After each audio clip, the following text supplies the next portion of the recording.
सकाळची सुरुवात ना मस्त अशी देवपूजेने केली होती, कारण देवपूजा झाली ना घरात कसं प्रसन्न वातावरण होतं.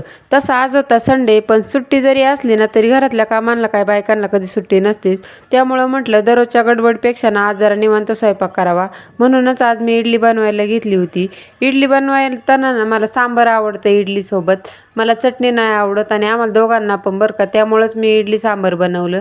आणि इडल्या बघा कशा टम्म फुगल्या होत्या, त्यासोबत पण सांबार पण छान झालं होतं. मग काय म्हटलं चला लगेच गरमागरम आपण ताव मारून घेऊ. लगेच आम्ही तिघं जेवायला बसलो. ऋदूला पण इडल्या आवडतात, त्यामुळे म्हटलं तो पण खाईन आज.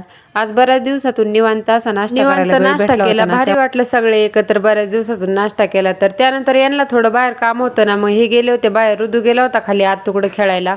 मग मी लगेच किचन आवरून घेतलं, कपडे धुवून घेतली, ऋदूला पण आंघोळ घालून ना मी छान असं झोपी लावलं. त्यानंतर मला आहे ना आज बरेच दिवस झाले होते, फ्रीज घाण झाला होता, म्हटलं चला आज साफ करून घेऊ.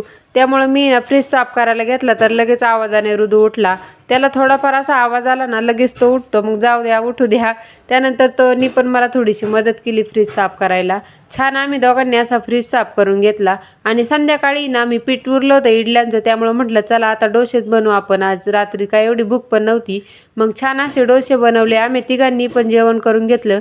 आणि त्यानंतर एवढा मोठा भांड्यांचा पसारा पडला होता ना, मला पटकन अशी भांडी घासून घेतली, कारण किचन क्लीन असलं ना छान निवांत झोप येते. आणि माझा आज संडेचा दिवस ना पूर्ण कामातच गेला. चला भेटूया पुढच्या व्हिडिओमध्ये.